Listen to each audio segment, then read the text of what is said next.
खरं तर राज्याच्या राजकारणामध्ये असे काही चेहरे आहेत ज्यांना संधी मिळाली, जे राजकारणात आहेत, ज्यांच्या नावाभोवती राजकीय इतिहास आहे, मात्र तरीही त्यांचा सत्तेशी फार कमी वेळा मेळ लागला. त्यातलंच एक मोठं नाव म्हणजे हर्षवर्धन पाटील. मी असं का म्हणतोय त्याचं कारण आहे.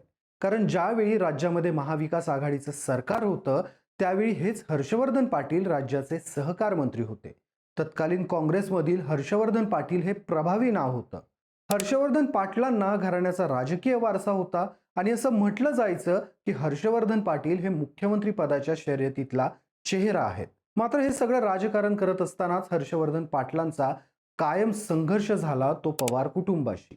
मात्र आता हर्षवर्धन पाटील त्याच पवारांच्या राष्ट्रवादीमध्ये आहेत. तर त्यांचा वारसा चालवायला त्यांची मुलगी अंकिता पाटील ठाकरे पुढे आल्या. अंकिता यांची नुकतीच पुणे जिल्हा परिषदेच्या महिला व बाल कल्याण समितीच्या सभापतीपदी निवड झाली. आता कसं असेल पुढच्या काळात हर्षवर्धन पाटील यांचं राजकारण हे जाणून घेणार आहोत या व्हिडिओच्या माध्यमातून. नमस्कार, मी शशी आणि तुम्ही पाहताय कट टू कट. राज्यात अशी काही घराणी आहेत ज्यांनी पिढी जात आपली घराणी, आपली गडी, आपला राजकीय वारसा सांभाळला. त्यातलं एक प्रमुख नाव म्हणजे इंदापूरचे हर्षवर्धन पाटील. हर्षवर्धन पाटील हे पूर्वी काँग्रेसमध्ये होते. 2014 पूर्वी त्यांना मुख्यमंत्री पदाच्या शर्यतीत पाहिलं जायचं. मात्र त्यांना सर्वाधिक विरोध व्हायचा तो राष्ट्रवादीकडून, खास करून अजित पवार यांच्याकडनं. त्याला बरीच कारणं होती. त्यातलं पहिलं म्हणजे पाटलांचा इंदापूर हा मतदारसंघ बारामतीला खेटून आहे. असं असताना पाटलांनी हा गड काँग्रेससाठी राखला होता. पण अगोदर काँग्रेसमध्ये असताना आणि नंतर भाजपमध्ये आणि त्यानंतर राष्ट्रवादी काँग्रेस शरद पवार गटात असताना आमदार दत्तात्रय भरणे यांनी हर्षवर्धन पाटलांचा सलग 3दा पराभव केला. इंदापूरमध्ये हर्षवर्धन पाटलांचा एरा संपतोय की काय अशी परिस्थिती निर्माण झाली होती आणि अशातच राजकारणात दमदार एंट्री झाली ती हर्षवर्धन पाटील यांच्या मुलीची, म्हणजेच अंकिता पाटील ठाकरे यांची. आता त्यांची पुणे जिल्हा परिषदेच्या महिला व बाल कल्याण समितीच्या सभापतीपदी निवड झाली. त्यांचे वडील शरद पवार यांच्या गटात आणि मुलगी अजित पवार यांच्या गटात आहे. हे असं कसं असा प्रश्न पडतो. मात्र त्याला कारण ठरतंय ते गेली 3 टर्म दत्तात्रय भरणे यांनी राष्ट्रवादी बेल्टमधील इंदापूर हा राष्ट्रवादीकडे सेफ ठेवलाय. भाजपमध्ये जितकी दखल हर्षवर्धन पाटील यांची घ्यायला हवी होती तितकी घेतली नाही. परिणामी आपल्या राजकीय भविष्याचा विचार करून हर्षवर्धन पाटलांनी शरद पवार गटात प्रवेश केला. कारण अजित पवार हे तेव्हा शरद पवार यांच्यापासून वेगळे झाले होते. त्यात राष्ट्रवादी अजित पवार हेच प्रामुख्यानं हर्षवर्धन पाटील यांच्या विरोधात होते असं म्हणता येईल. पण नंतर राष्ट्रवादी विलिनीकरणाच्या चर्चा सुरू झाल्या आणि अंकिता यांनी राष्ट्रवादी अजित पवार गटात प्रवेश करून जिल्हा परिषदेसाठी पुन्हा एकदा उमेदवारी मिळाली. त्यावेळेस राष्ट्रवादी एकत्र येण्याची चर्चा पीकवर होती. त्यामुळे पाटलांची मुलगी झेडपीत तर भरणेंचा मुलगा पंचायत समितीत असं समीकरण ठरवलं गेलं आणि ते यशस्वीही झालं. एकेकाळी अजित पवार आणि हर्षवर्धन पाटील हे एकमेकांचे शत्रू होते. पण आपलं आणि आपल्या मुलीचं राजकीय भविष्य सिक्युअर करण्यासाठी पाटलांनी एक पाऊल मागे घेतलं खरं आणि आपल्या मुलीचा अजित पवार गटात प्रवेश घडवला. आता त्याचंच फळ म्हणून त्यांना पुणे जिल्हा परिषदेत सभापतीपद मिळालंय. त्यांना सभापतीपद देऊन सुनेत्रा पवार यांनी देखील आपण आता मागचं सगळं सोडून दिलंय हा संदेश दिलाय. अंकिता या अगोदर देखील जिल्हा परिषदेच्या सदस्य राहिल्यात.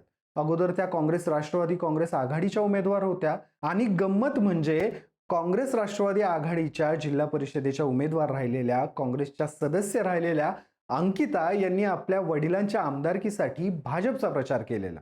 त्यावेळी त्यांच्यावर टीका देखील झालेली. पण आता झालेल्या झेडपीच्या निवडणुकीत बावडा गटातून त्या इंदापूर तालुक्यातून सर्वाधिक लीडनं विजयी झाल्यात. त्यांनी दाखवून दिलं की आपण आता मोठ्या रेसच्या खेळाडू आहोत. आपले वडील भाजपमध्ये गेल्यावर त्याही भाजपमध्ये गेलेल्या. तिथे त्यांनी भाजपा पुणे जिल्हा युवा मोर्चाच्या पदाधिकारी म्हणून कामही पाहिलं.